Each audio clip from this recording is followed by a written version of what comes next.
Olá, amigos e amigas, muito boa tarde. Estamos aqui com o nosso Ponto a Ponto e hoje com um convidado todo especial, nosso querido Marco Lima, o presidente da nossa casa, né, Federação Espírita Paraibana. Seja muito bem-vindo, Marcos. Obrigado, prazer nosso. E hoje estamos com um tema muito interessante, não é? A atualidade do pensamento de Allan Kardec. Nós sabemos que a época que Kardec esteve no nosso planeta, no século XIX, era um século que estava evoluindo da ciência, né, na física, na química, até de novas ciências estavam surgindo nessa época. A própria psicologia, a sociologia. Então, Kardec chega trazendo toda uma outra mensagem, e é sobre essa mensagem, essa forma que ele trouxe, que nós vamos conversar sobre hoje, Marcos. E compreendendo esse contexto, né, a gente entendendo esse contexto social da época, né, da França, na contribuição de cientista que ele foi, né, qual a importância do método utilizado por Kardec para codificar a doutrina espírita?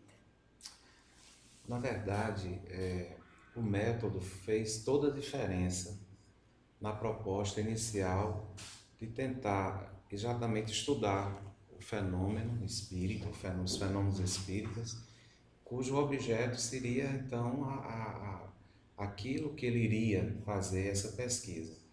Como cientista, como você bem frisou, ele teve toda uma formação acadêmica dentro de uma pedagogia científica do ponto de vista assim, humanista, mas com muito rigor científico, métodos, né, no campo do positivismo, embora ele não fosse um materialista declarado, ele não era materialista, mas o que diferenciou exatamente a busca dele em compreender os fenômenos até então tidos como sobrenaturais foi exatamente o método experimental, o método de observação dos fenômenos, para que daí, a partir daí, ele pudesse tirar e extrair exatamente tudo aquilo que ele, de respostas, de contribuição, que aquela nova revelação, que aqueles novos fatos, aqueles fenômenos iriam trazer como contribuição para o pensamento filosófico, religioso da humanidade.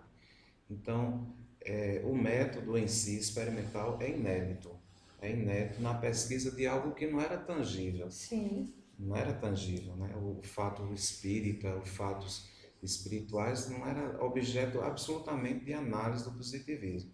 E ele teve a coragem, ele colocou o nome dele, Hippolyte Léon, totalmente a comprovação, né? Colocou o nome dele para ser realmente como se fosse assim, vou a fundo nesse fenômeno, nessa pesquisa, nem que eu seja tido como uma pessoa, como um cientista desqualificado, que não tenha muita profundidade, que não tenha, até fazendo, como se diz assim, a palavra tá querendo vir, como o próprio status de cientista, ele jogasse, enfim, deixasse para lá isso. Ele correu os riscos. Porque ele era muito Ele reconhecido era no reconhecido, entendeu? isso. Na academia.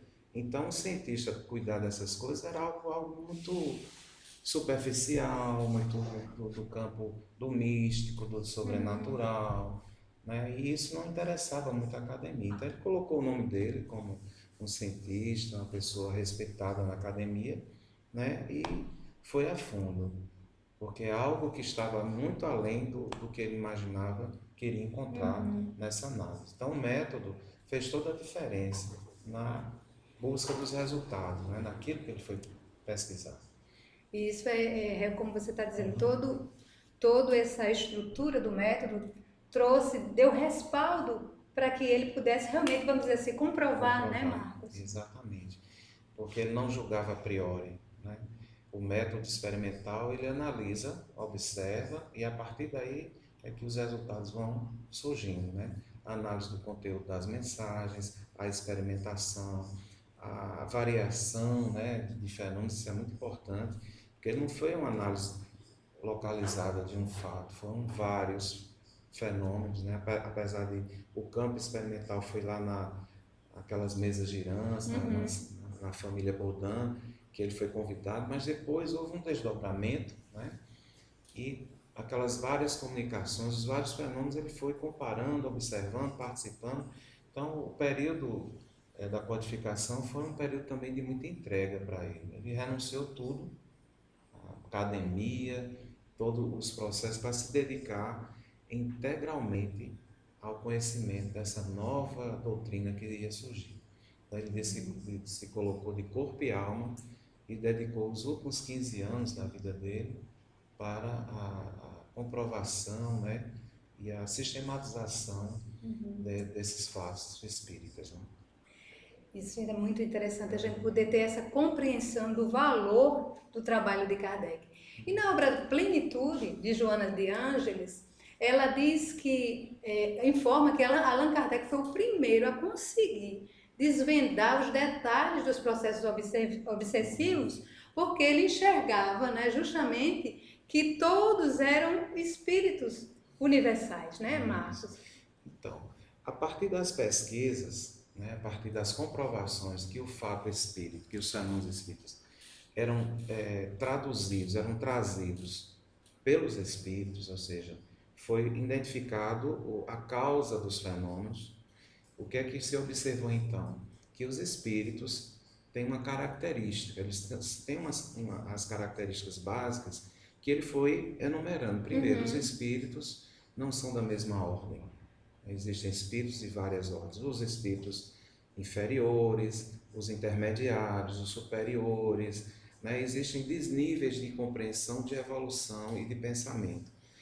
Isso foi fundamental para estabelecer depois uma compreensão das comunicações, aquelas que são sérias, aquelas que são triviais, aquelas que são de espíritos zombeteiros.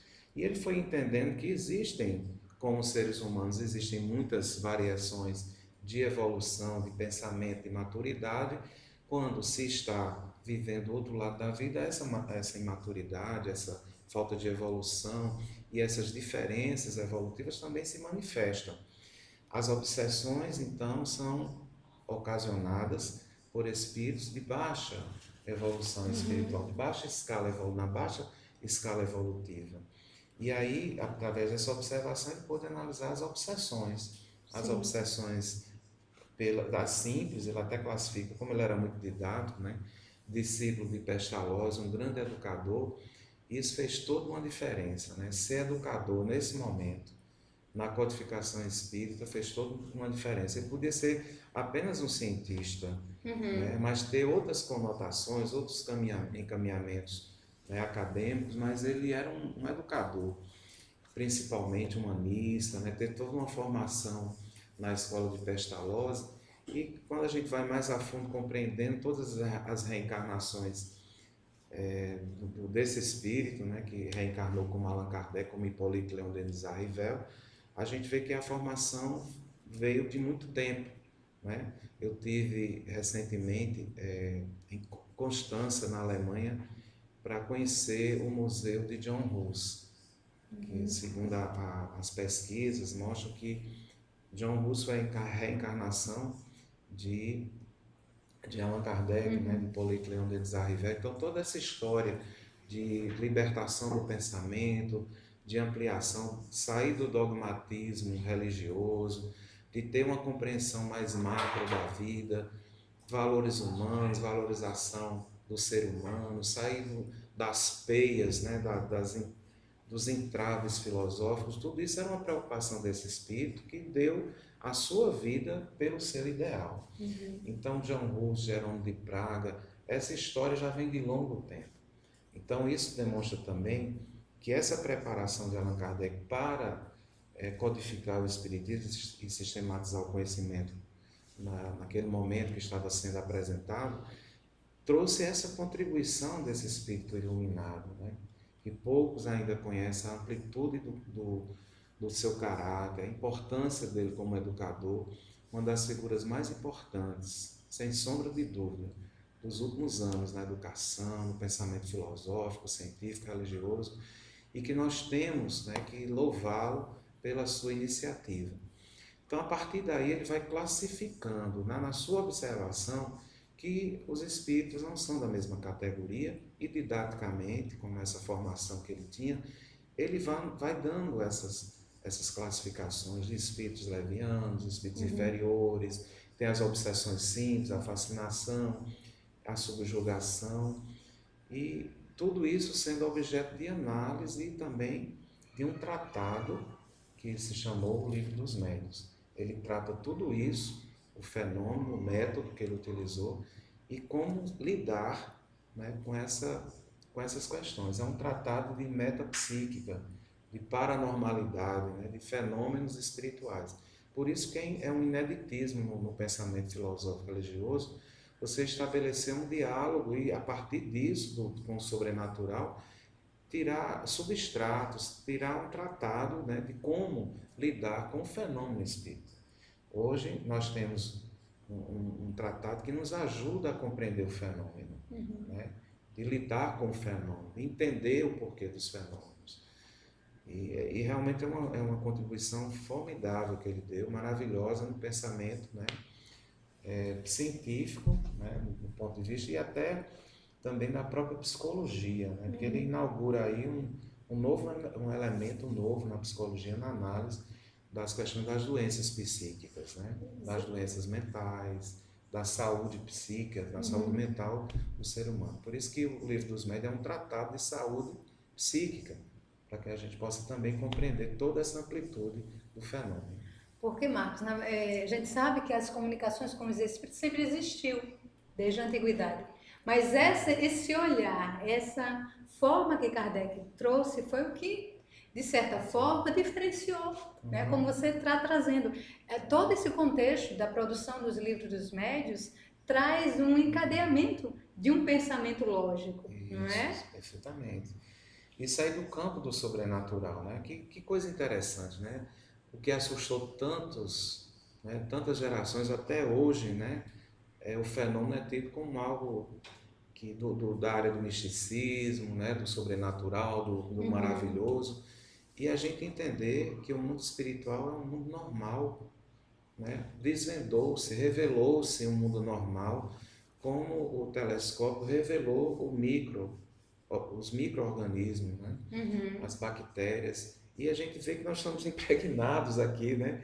de seres e micro-seres que estão se interligando, mas além desses micro-organismos que estão envoltos, né? Em nossa vida, nós também temos um mundo espiritual que também estamos envoltos nesse mundo. O mundo espiritual, fazemos parte dele também.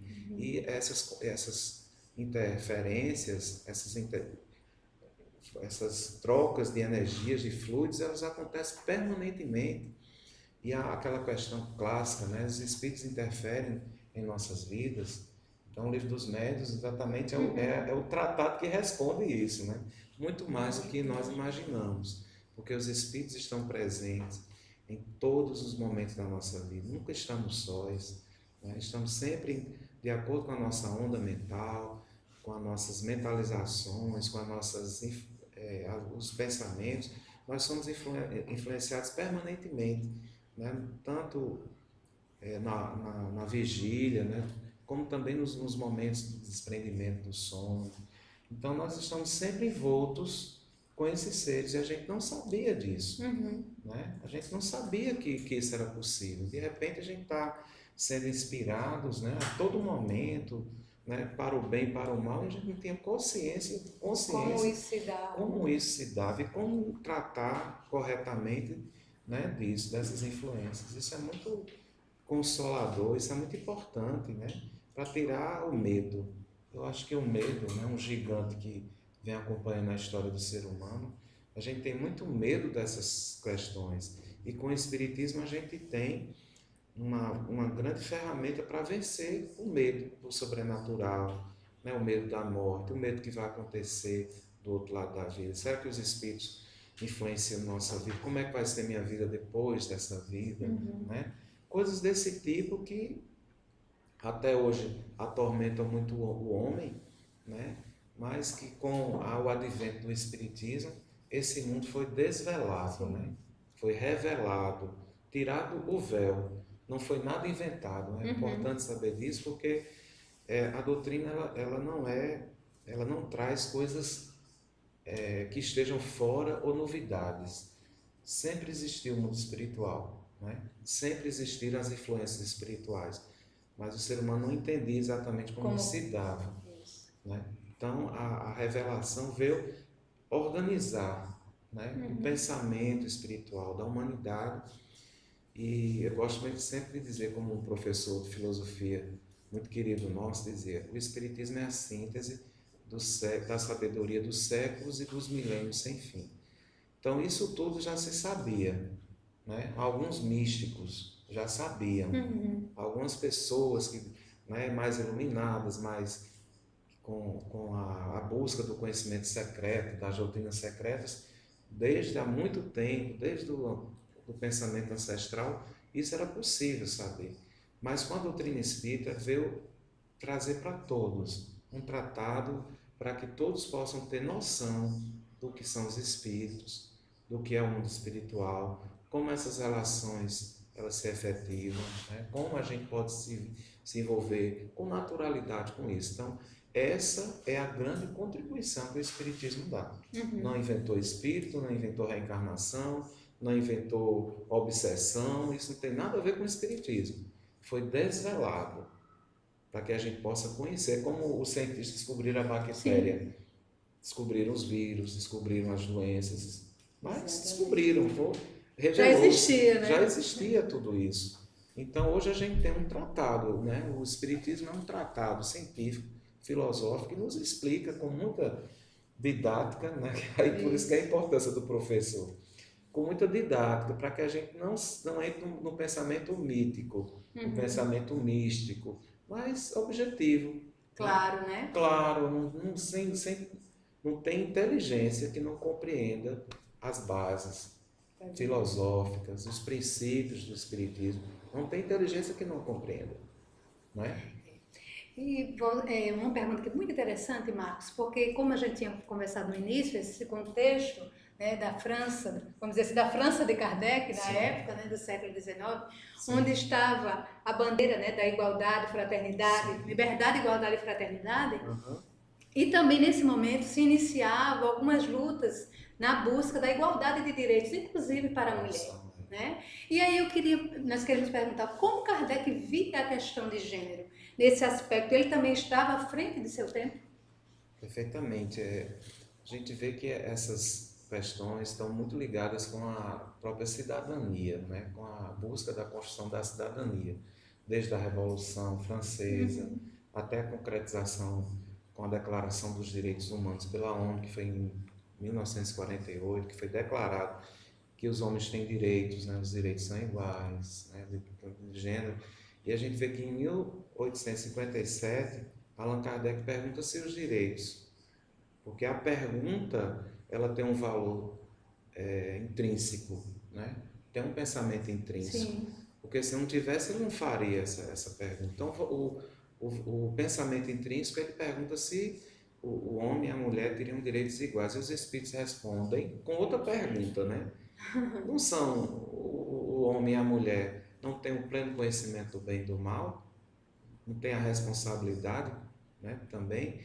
Então, por que não ser igual? Serem iguais os direitos. Então, se nós temos a inteligência, temos as faculdades, a capacidade de discernimento, por que não temos também o direito da igualdade, né? Então, isso em 1957 já dá uma puxada bacana, né? No pensamento da cidadania, dos direitos humanos, mostrando que Allan Kardec, como nós falamos, ele não veio assim do nada, né?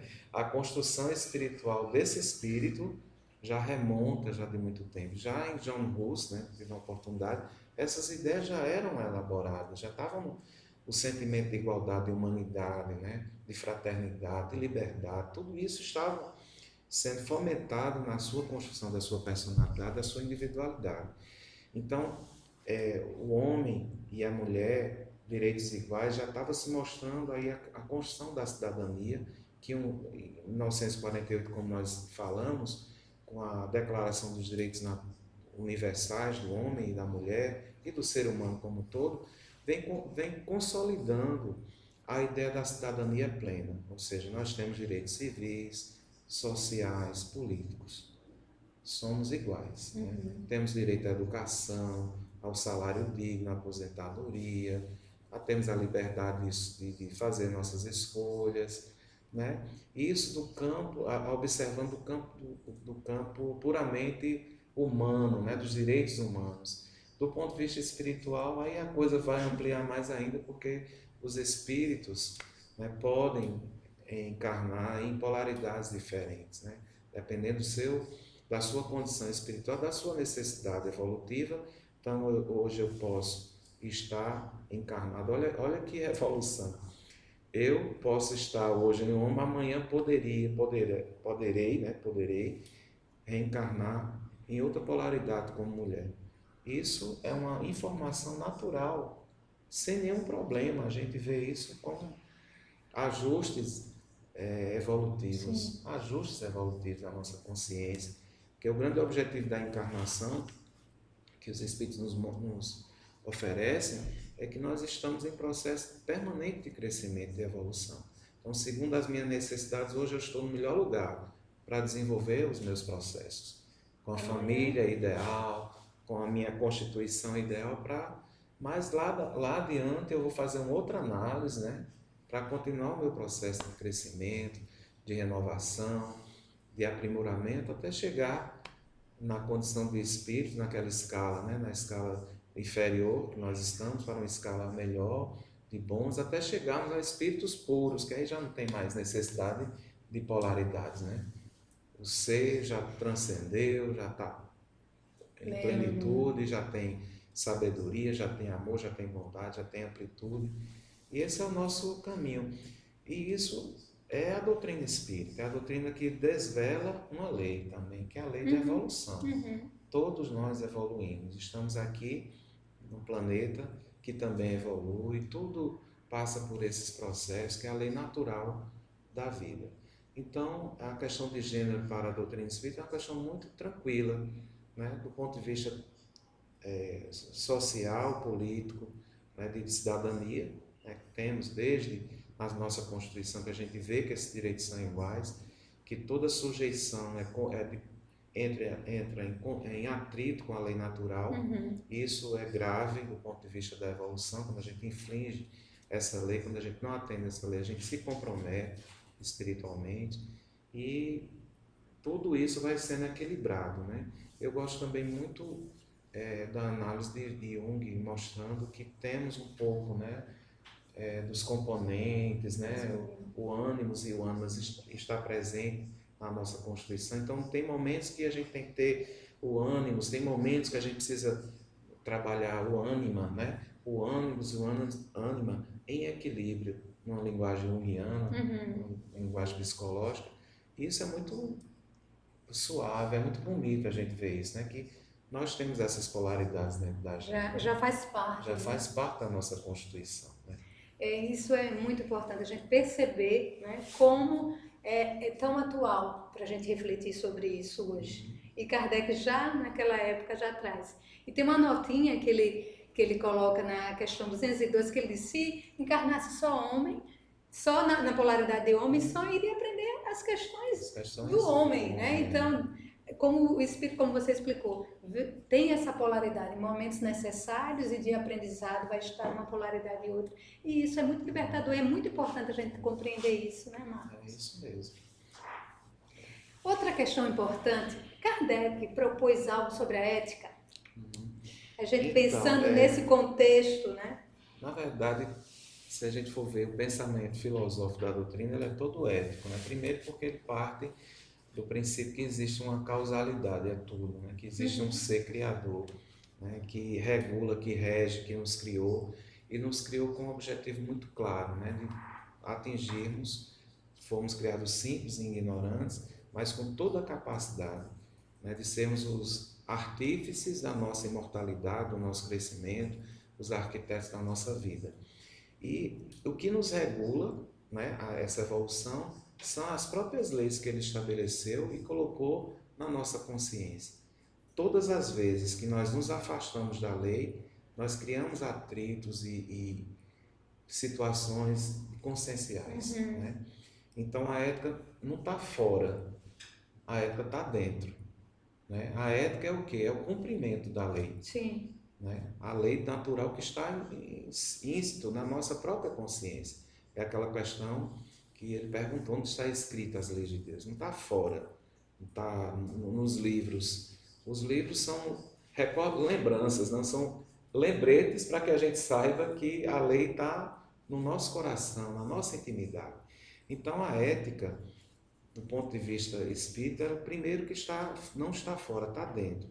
E que nós temos, né, um protótipo, um modelo, um paradigma que conseguiu traduzir, né, a vivência de todas elas, de todas essas leis. As leis morais da vida, né, todas as leis naturais de Deus, ele conseguiu traduzir na sua vivência, que é o nosso guia e modelo. Guia porque nos orienta e modelo porque nos ensina nos mais diversas situações da vida, que é Jesus. Então, a ética da doutrina espírita é a ética do Cristo, a ética do Evangelho, que é um código de ética universal, como assim nós entendemos. Então, ali estão escritas todas, absolutamente todas as leis naturais. E que Jesus, na sua também pedagogia, que ele foi um pedagogo, exemplificou, né, a lei de amor como um exemplo maior dessas leis que nos regem. A lei de não fazer ao outro o que eu não desejo que seja feito para mim. E positivamente é sempre fazer o bem, né? Sempre procurar construir algo. Nós temos que estar ligado ao bem, porque o bem é a própria lei da vida.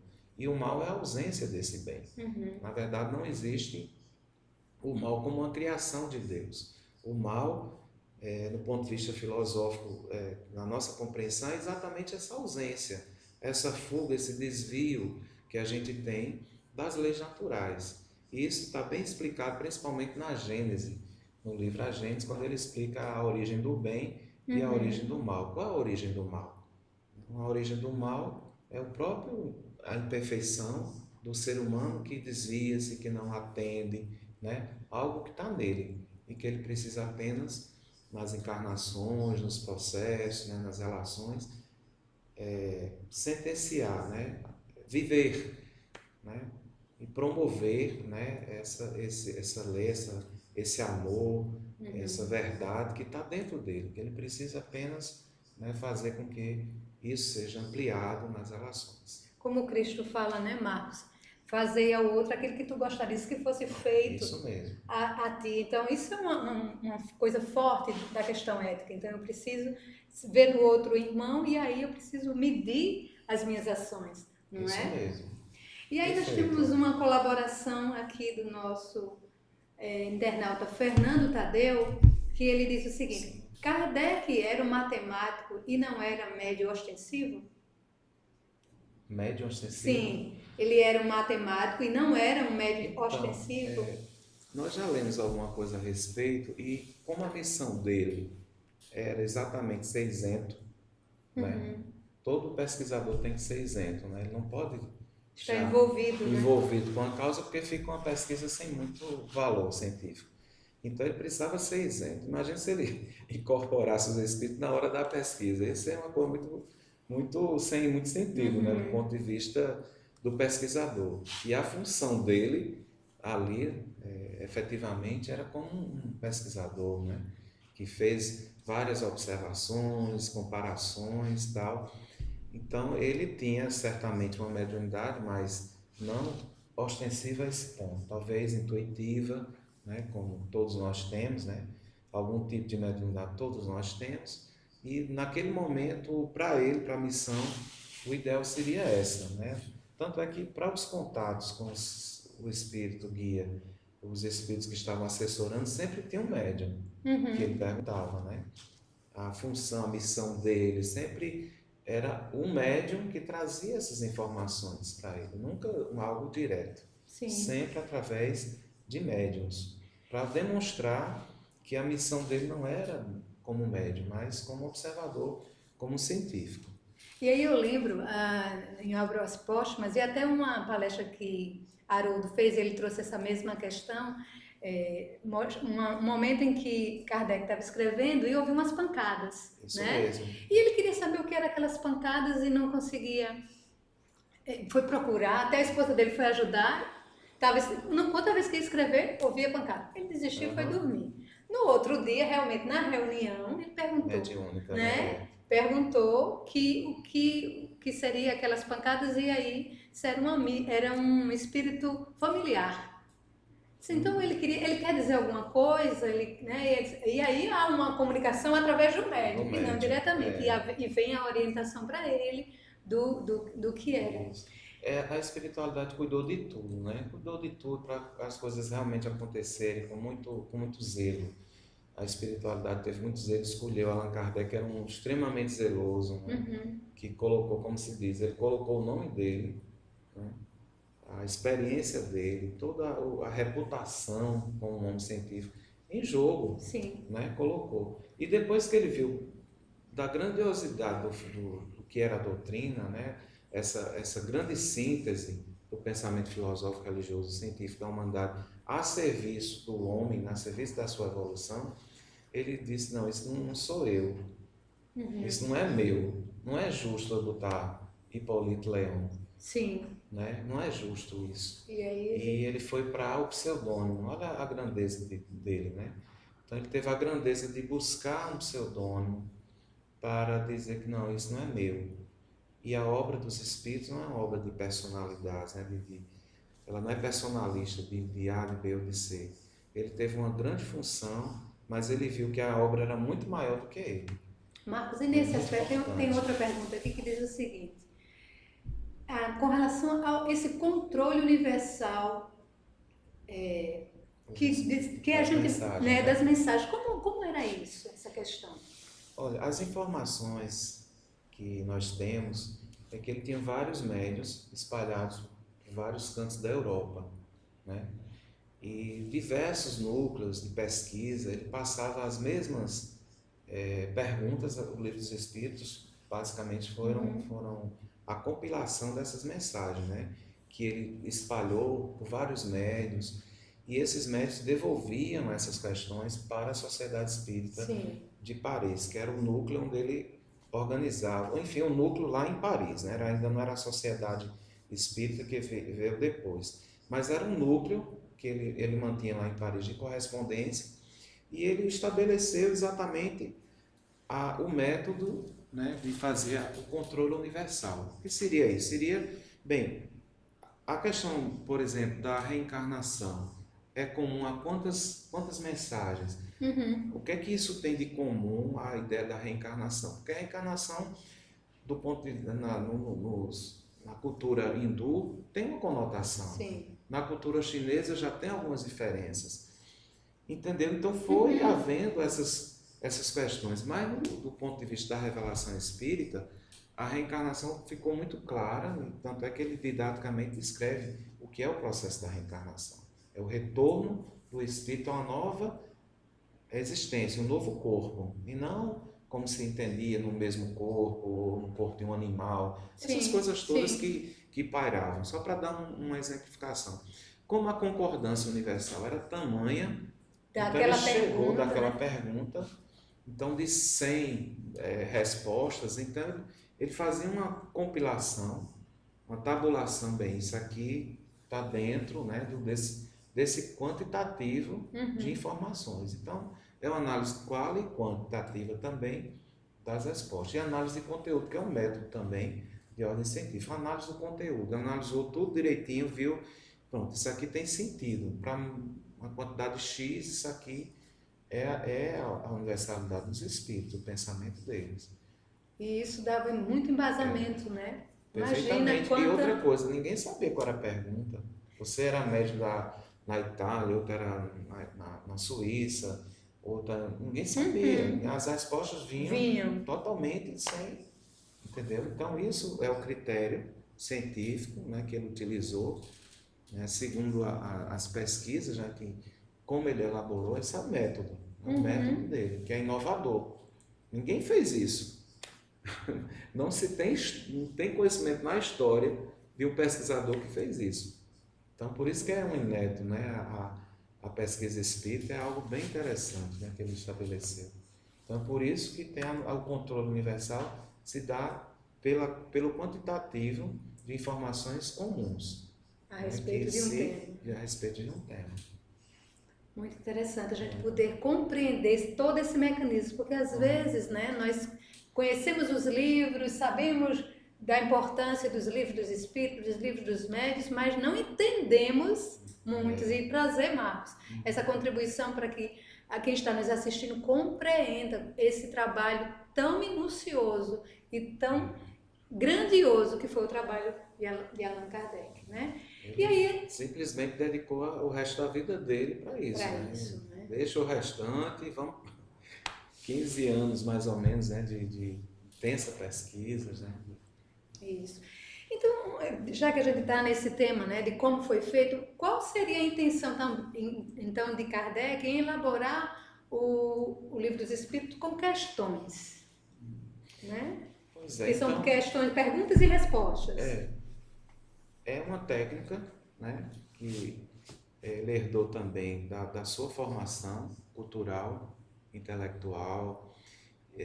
Tem muito a ver com a maêutica, né, a maêutica de Sócrates, que as coisas precisam ser compreendidas, né, e não trazidas de uma forma muito abertas, porque o método pestalozziano, ele não dá as coisas prontas, né? Dar pronto é complicado, do ponto de vista do desenvolvimento do raciocínio, da inteligência, né, da própria moral. Então, o método da pergunta é um método muito avançado para que a gente possa fazer esse diálogo. Na verdade, é um diálogo, né, que ele estabelece permanentemente. Mas não são perguntas soltas, nem perguntas despropositadas. Há quem diga que há perguntas mais inteligentes do que as próprias respostas, né?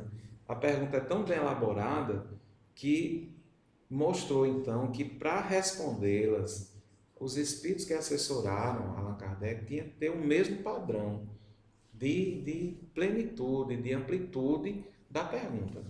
Porque você perguntar aquilo que ele indagou a espíritos levianos, as respostas seriam levianas. Sim. Mas a profundidade das questões guarda íntima relação com a assessoria espiritual que ele estava tendo. Então, você veja que tem perguntas assim, 819A, 809B, porque houve um diálogo mesmo. Peraí, me explica melhor isso, como é que é isso? Hein? Aí foi, me explica melhor isso, foi, sabe, desdobrando. Mas se isso acontece, então como é isso, né, Marcos? Não é assim uma coisa tão, peraí, e não há contradição naquilo, não. Aí os espíritos continuam a estabelecer um diálogo. Então, isso também tem a ver com o método que ele utilizou. Um método, né, investigativo, que tem tudo a ver com a elaboração desse livro único, né, que é um livro com 1019 perguntas inteligentíssimas, né, vale salientar isso, porque se não fosse, ele não iria obter tantas respostas interessantes. Eu não quis saber o sexo dos anjos, nem coisas banais, né, assim, enfim. Mas coisas assim que não estivesse dentro de um projeto maior para a evolução do ser humano. É isso que eu me referi. Não é coisas desnecessárias. Tudo que tem lá, desde a primeira, né, o que é Deus, até a pergunta tem uma conotação importantíssima, né? Ele muda, você veja que muda o pensamento religioso de uma época. Quem? Não, né? Que ele muda o pensamento. Que história é essa de quem? Não, é que. Muda completamente, rompe padrões, etc. E aí, é uma questão aqui interessante para a gente ver, por exemplo, a questão 982, diz assim: é necessário fazer profissão de fé no Espiritismo e crer nas manifestações para assegurar nossa sorte na vida futura? Olha a complexidade, né, Marcos, da questão como essa que você trouxe também sobre o que é Deus, o que não é quem. Exatamente. Foi toda uma preparação anterior para elaborar essas questões, né? Elaborar essa pergunta, porque ele já estava bem ciente quando ele tomou ciência que ali era um fenômeno, né, autêntico. né, de uma revelação, que os espíritos não estavam ali para brincar, estavam para revelar uma nova fase do espiritualismo, né, que Leon Denis chama de espiritualismo moderno. Iria dar uma contribuição para que o pensamento se libertasse um pouco, né, do místico, do sobrenatural, dos atavismos, dos convencionalismos, né? Então estava na hora da gente ir um pouco mais além, subir um degrau, né, na compreensão. Esse era o propósito dele, né? Vamos dar uma contribuição. Porque se fosse para dizer quem é Deus, qual a novidade que ele dá? Né? E aí os espíritos respondem, o que é que os espíritos respondem a ele nessa pergunta, Marcos? Já Quem é muda Deus? completamente, né? O ser antropomorfo desaparece, né? Sai o velhinho, sai o Deus de Jacó, de Israel, disso, daquilo outro, e aí entra a inteligência, a causa primária de todas as coisas. Aí a gente vê que como é de tudo, né? Todas as coisas, do universo mais amplo, né? Que não é de uma seita, de uma religião, é o Pai do universo, Pai das galáxias, né? O Senhor, né? do universo, o arquiteto do universo. Sai aquele ser, né? Parcial, vingativo, né? Limitado, de certa forma, que tem as preferências por A, por B, e entra um Pai que é causa primária, né? Causa primária de todas as coisas, né? Inteligência suprema do universo. Então a gente já vê algo muito mais transcendental, né? Muito mais transcendental, que essa pergunta já muda tão completamente os destinos, né? Porque aí a gente percebe, peraí, o universo, né? O Pai do Universo já criou o universo, já tem, a gente necessariamente, se ele é a inteligência suprema do universo, ele não criou só a Terra, não é só a Terra que tem vida, aí já entra outras conotações, então não é só a Terra que é habitada, se ele é criador dos planetas, das galáxias, das constelações, então existem outras formas de vida, outras manifestações, né? Nós não estamos sós, então sai daquele geocentrismo, teocentrismo, aí a gente não sabe mais nem que centro a gente está, não tem mais nem centro, né? O universo não tem mais centro. Não tem mais limite, Não né? tem mais limite, não tem mais nada, né? Isso é bom, porque não é para ampliar, então vamos fazer uma amplitude geral. Então chegou o tempo da ampliação. Isso foi uma contribuição fantástica, né? Para o pensamento teológico. Né? Deus agora já não é um ser, né? Limitado, né? Um ser agora universal, amplo, né? Sim. Criador. E aí a gente tem uma contribuição aqui de Cleiton Oliveira, que ele diz assim, Kardec era o cara. De fato. Além de muito inteligente, tinha amor no coração. De fato. E ele foi conquistando isso, né, como todos nós, né? A caminhada é para todo mundo, né? Essa inteligência, esse amor, foi fruto de várias encarnações, né? De várias experiências, né? Como nós falamos, eu tive a oportunidade de conhecer, né? E me emocionei muito, né? Porque 1400 e alguma coisa, não me recordo bem, você ser queimado pelo ideal, você não abrir mão do seu ideal, porque ele acreditava nisso, né? Na capacidade do ser humano de sair das amarras, né? De pensar um pensamento mais libertário, mais amplo, né? Isso ele tinha esse pensamento, né? De contribuir nesse sentido. E a igreja, na época, era muito castradora, né? Então, isso veio, né, mostrar a preparação desse espírito para a missão, né? Como ele entregou-se, né? Sim. Como ele entregou-se à sua missão. E isso que Cleiton trouxe, né, do amor, está tão interessante na questão quando Kardec coloca, né, Marcos, que fora da caridade não há salvação. Né? Então, essa nova proposta, esse novo olhar, né, o que isso diferencia, o que isso traz, como bandeira, né? Como, exatamente, como bandeira. Então, na verdade, essa bandeira nos leva a fazer algumas reflexões. Uma que me vem assim em mente é que a caridade, segundo o Espiritismo, é a virtude relacional. Né? Então, isso quer dizer que a gente não evolui. Salvação é no sentido da educação, A gente não evolui sem resolver as nossas questões relacionais. Por quê? O que é caridade? Allan Kardec também teve essa indagação. Qual o sentido da palavra caridade? Como a entender Jesus? Porque caridade estava uma palavra tão gasta, né? E até hoje a gente vê, fulano é caridoso porque ele promove um chá, porque ele dá isso, dá aquilo. Então a gente entende caridade como algo de doar coisas, né? Fulano é caridoso porque ele tem enfim. E essa indagação de Allan Kardec, na questão 886, né? Qual o sentido da caridade? Vê que tem 3 pontos que tem tudo a ver com relação. Beneficência para com todos, né? Ou benevolência para com todos. A benevolência é algo que é necessário que você primeiramente seja bom, para que todos os atos da sua vida você traduza isso.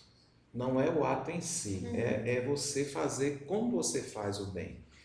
Então, antes de ser bom, assim, de fazer o bem, é importante que você se transforme interiormente para que tudo que você faça represente atos de bondade.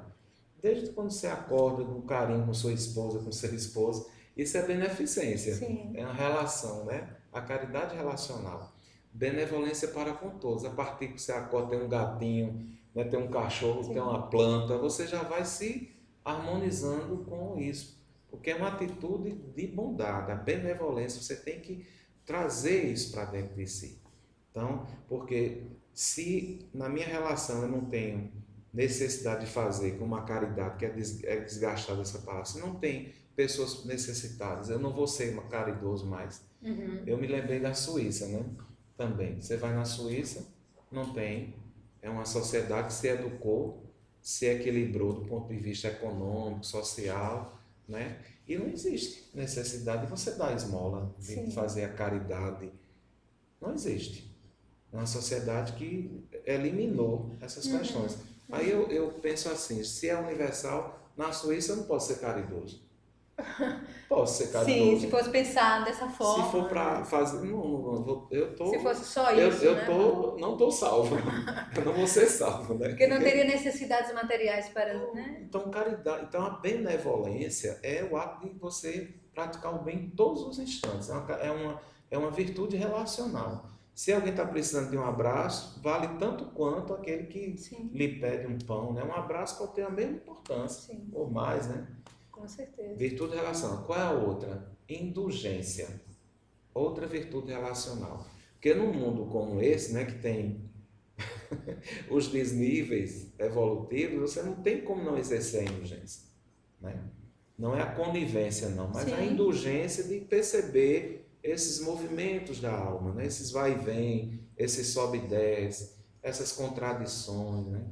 Mas fulano, eu me decepcionei com fulano que conhece tanto e cai, né? Não sabe que é do próprio processo. Movimento. A vida, todos os processos da vida, está dizendo processos, são processos, né? A gente não consegue vencer tudo de uma vez, a gente vai vencendo nossas dificuldades ao longo da própria existência, que é infinita, né? Que a gente sabe disso.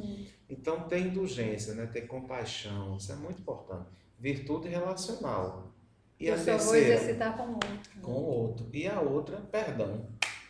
Completa, perdão, né? das ofensas. Então, caridade é tudo relacional, né? Eu preciso me perdoar, preciso perdoar o outro, entender o outro, né? Saber da limitação do outro, suplantar as questões, né, inferiores do nosso semelhante, aquilo que ele me faz. Então, sem isso não há salvação. E isso eu posso estar no Japão, posso estar na China, na Suíça, ou posso estar lá em Itaporanga, na terra do Neto. Tanto faz, né? A gente pode estar lá. E a gente faz, né, vai ter que exercer, porque é universal. É universal. Então é interessante isso, porque como a resposta nos fala, é o caráter universal da doutrina. Não pode ser uma coisa específica para o Brasil, para aqui, para acolá. Então, por isso que não tem salvação, né? Não tem evolução sem isso. Sem essa construção íntima, né, Marcos? E isso é muito profundo. Se a gente for analisar, sai daquela coisa da instituição que me salva para que eu serei o autor da minha construção evolutiva. E aí já muda o contexto, né? Já muda, amplia muito mais. E isso é interessante, a gente poder entender a caridade, eu acho que isso que você trouxe, essa definição muito apropriada para a gente ir compreendendo. É essa vivência de relação, é eu com o outro, a minha capacidade de entender o outro, né? E também poder ver que às vezes a gente faz julgamentos equivocados. Então, exercer a indulgência, exercer a compaixão e perdoar. Né? E a gente vai nos libertando. Muito, muito interessante. É isso mesmo. E aí, Marco, dentro desse contexto, né, o que seria o proselitismo e qual a posição da doutrina espírita com relação a isso?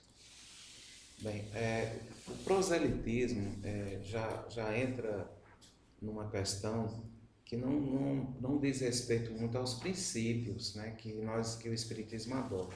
Porque são princípios que, de certa forma, exigem uma busca interior, né, uma adesão consciente.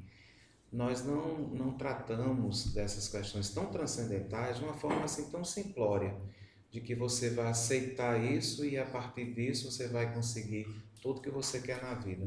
Não é assim, né? O proselitismo, ele vem para como se fosse uma venda de algo tão simples e que você, quando adere, você já vai ter uma salvação, um caminho, vai ser tudo mil maravilhas. A gente não vende ilusões, né? Nós queremos adeptos, queremos pessoas que sigam a doutrina, sim. É diferente, a gente procura difundir o pensamento espírita, divulgar, para que sejam adeptos conscientes, porque não existe nenhum rito de iniciação no espiritismo, de forma nenhuma. A adesão espírita, pelo menos nas obras da codificação, é uma adesão consciente, natural, que primeiro você vai ter que se relacionar com o conhecimento. Você vai se relacionar com aquilo para ver se aquilo faz sentido na sua vida. E que bom que você tenha dúvidas, né? É importante que você tenha dúvidas. Você questione, né? A dúvida é a dor filosófica, como diz Carlos Romero, né? É importante que você tenha dúvida, né? Você não aceite tudo e pronto, né? Porque é isso que vai fazer com que você busque, né? Você busque, né? Então, com isso, cai um pouco a ideia do prosélito, né? Tem uma doutrina proselitista que as coisas são construídas com muita facilidade, né? A salvação, né, se constrói com muita facilidade. Não é dessa forma. Muitas vezes você vai se deparar com uma doutrina que vai mexer muito com sua vida, com sua estrutura, né, com seus valores, com suas crenças, com suas atitudes, né? E isso vai mexer muito. Se não mexer é porque ainda não entrou, né? Não penetrou profundamente na sua vida, porque é uma transformação, né, que o Espiritismo propõe, primeiro na visão que a gente tem da vida, né, na visão de mundo, na visão de valores e tudo isso. Então, não tem proselitismo, né, não há essa ideia de proselitismo. No entanto, há uma ideia, né, de que se você compartilha isso, compartilha esse tesouro, que é diferente. Com certeza. Que é totalmente diferente. Não se promete nada, né? Não se barganha nada, apenas se oferece. Né? Semeia o bem, semeia a luz, semeia o conhecimento e que as pessoas possam encontrar nesse tesouro um manancial, né? Para ajustar, né? Para crescer. Né? Isso é tão interessante e me faz lembrar o meu próprio processo dentro da doutrina, Marcos. Quando, com 15 anos, eu comecei a questionar se existia Deus. Porque eu assisti uma questão na TV de uma criança que não conseguiu sobreviver, eu dizia, então Deus não existe. Se Deus existisse, salvaria essa criança. E a partir daí comecei numa busca de entender o que era isso. Eu sempre fui atuante na Igreja Católica desde criança e depois disso me afastei e vim estudar e sempre me questionando das coisas. E comecei por um convite de uma amiga e na igreja evangélica, que eu tinha admiração por algumas coisas. E aí começo a namorar com meu esposo, Queiroz. E certo dia, Queiroz faz um convite. Ele nunca falava algumas coisas, eu perguntava, mas nunca me impôs alguma coisa no sentido. Sim. E aí ele me faz um convite, eu estudante já de psicologia, Sim. e tinha uma palestra de Divaldo Franco, Uhum. Amor Imbatível. Eita. Olha só. Nossa. E aí era Divaldo e Fred, né, nesse dia. Eu gravei completamente. E aí eu chego e escuto Divaldo falando da psicologia e fiquei, que é isso? O que é isso, né? Então, aquele convite me mostrou uma perspectiva completamente diferente. E aquilo me encantou, é como você disse, precisa chegar no outro e você sentir, né? E quando eu percebi e comecei a querer ler, né? Que a gente entra naquela curiosidade de buscar. Eu queria que Queiroz me respondesse tudo. Mas por que isso? Mas por que isso? Mas e a reencarnação? E aí um dia a gente conversando, ele disse, comece a ler para que você possa fazer um entendimento através do conhecimento e não que eu lhe dê as respostas, né? Então, isso é muito diferente, ou seja, é você poder mostrar para o outro, dar opções, dar condição do outro encontrar em si. Porque quando você faz uma promessa de que aquele outro vai se salvar, porque você pode, né, estar, como você disse, assim, trazendo ilusões. E a doutrina, eu sou a prova disso, assim, no sentido do meu processo, realmente é uma luz, né, que clareia e desvenda tudo, que nos mostra essa, como você disse, desvenda esse mundo espiritual e traz numa simplicidade, numa profundidade que você realmente é uma mudança completa no nosso pensar diante da vida. E é justamente isso que... Muito bem explicado aí o seu exemplo, muito bem. E nós já estamos quase chegando no fim. Gostaria de encerrar com uma pergunta. Sim. Qual a visão dos espíritos com relação a Jesus? Bem, esse é o ponto fundamental, né, da doutrina espírita. Saber que depois de tudo isso, né, todo esse manancial de informações, de revelações, né, do campo filosófico e das leis naturais, desse mundo espiritual, né, de tudo isso, mas nós temos, né, como um protótipo, um paradigma para nos ajudar nesse crescimento, um ser que conseguiu chegar na plenitude, né, e mostrando que existe um caminho para nós chegarmos a essa plenitude e que ele percorreu esse caminho e que ele veio mostrar que é possível também percorrer esses caminhos, né, chegar onde ele chegou, dando exemplos práticos. Os espíritos respondem a Allan Kardec que ele é o guia, né? O guia que orienta, que conhece. O que é um guia? Aquele que conhece profundamente, né, os campos, os terrenos, né, os países, né, os locais, e ele sabe muito bem como orientar. Então ele vem orientar, trouxe, portanto, uma doutrina, né, um conjunto de orientações que vão nos ajudar, nos orientam nessa escalada. Mas, acima de tudo, ele na vida, né, no seu evangelho, ele trouxe exemplos para a gente. Para que quando a gente tiver uma dúvida, assim, como eu vou agir diante dessa situação? Diante da minha família toda desestruturada, diante dos meus problemas, das minhas encrencas, como seria Jesus como modelo para a minha vida? Como faria Jesus, como seria Jesus o pai que eu sou, o filho que eu sou, a mãe que eu sou, o profissional que eu sou? Como seria isso? Então, esse modelo, para a gente, tem uma validade assim, muito importante. Porque tudo que ele ensinou é factível. Tanto é que ele diz assim, tudo que eu fiz, vós podeis fazer também. E até mais. Então, você perdoar é possível?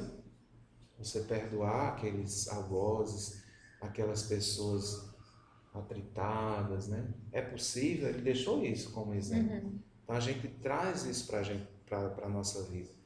É possível a gente ter fé, acreditar, né? Ir para além dos limites, buscar e achareis, bater e abrir-se-vos-á. Quer dizer, ensina a proposta otimista da vida, né? Ir superando as dificuldades e sendo o protagonista da nossa história. Isso ele também ensinou. e tantos outros exemplos. E acima de tudo, o maior de todos, que é o amor. O amor ao próximo como a si mesmo. Então, esse amor ele tem que partir primeiro da gente, né? O amor por nós, para que esse amor possa, a partir desse alto amor, a gente consiga chegar no halo amor. É o alto para chegar no halo amor. Então, Jesus para nós é aquele amigo, né? Aquele irmão, aquele mestre, aquele reitor dessa universidade, né? Que está à disposição para nos ajudar na caminhada. Não vai nos levar nos braços, né? Isso ele não faz. Mas, pelos exemplos que ele trouxe e que ele nos legou, nós podemos seguir o caminho, já que ele disse que era o caminho, né? A verdade e a vida. E esse é o caminho, né? O caminho da nossa evolução é ver Jesus. Nas horas difíceis, nas horas alegres também, a gente está sempre vendo como é que ele se comportou, como é que ele agiu, né? Então a gente tem essa referência. E quando ele diz pra gente, né, Marcos, vós podeis fazer o que eu faço muito mais. Então ele nos dá uma condição de dizer assim, ó, sede perfeitos, né? Caminho, quem disse né? Vai que dá.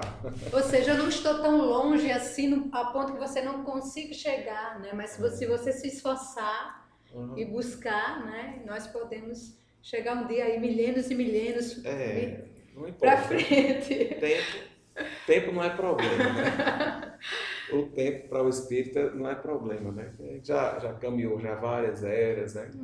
Várias eras aí, ainda tem muito para caminhar. Então o tempo não é problema para a gente, né? Tem muito tempo pela frente, muito não sei nem se a gente diz, a gente tem todo o tempo. Mas precisamos começar a fazer, né, Fazer Marcos? o nosso papel, né? O bom é que nós somos instigados, né? Porque a felicidade é algo que todo mundo quer, mas a felicidade é proporcional ao vencer minhas limitações. Quanto mais eu venço minhas limitações, minhas dificuldades, eu sou mais feliz. Então eu vou trabalhar para vencer, né? Conquistar, para que a felicidade seja ampliada. Por isso que a gente vê um Divaldo Franco que não para, né? Com 90 anos, aqui e acolá, não para. Porque quanto mais ele faz, mais ele se sente, né? Planificado, feliz. É o impulso da lei que leva ele a estar sempre em atividade. Quanto mais ele faz, mais ele sente vontade de fazer, né? Então esse é o exemplo que Jesus nos legou, né? Faz o bem, né? Progride, sede perfeitos, bola para frente. Tem muita coisa bonita, né? Que a vida tem a nos oferecer. Ok, então esse papo agradável que tivemos hoje, Marcos, muito obrigada pela sua presença aqui no Ponto a Ponto, né? Trazendo essa conversa sobre todo esse pensamento de Kardec e fechando com esse exemplo magnífico que é Jesus nas nossas vidas, que nos auxilia a caminharmos, né? Buscando cada dia sermos melhores, né, Marcos? Você deixar o seu recado aí para os nossos amigos internautas? Dizer que foi um prazer, né, estar aqui no Ponto a Ponto, é sempre uma alegria rever os amigos. E também dizer que a doutrina é essa bênção, né, esse tesouro maravilhoso que a gente tem, que está completando agora no próximo ano 160 anos, né? Vamos falar 160 anos, né, de difusão, né, desse pensamento, e que hoje já está presente em mais de 40 países, né? Aqui no Brasil são mais de 12 mil instituições, né, que reverberam o pensamento. Isso é muito importante, né, para que a humanidade possa ter acesso a essa informação e com essa informação ir construindo, né, uma cosmovisão da vida, que é o sentido maior, é a gente poder viver com sentido, né, um sentido existencial bem mais amplo. Então, muito obrigado, que Deus abençoe a todos, possamos ter uma excelente semana. E assim ficamos aqui com mais um Ponto a Ponto, agradecendo a todos que estiveram conosco. E na próxima semana estaremos novamente juntos. Um abraço e fiquemos na paz. Obrigada.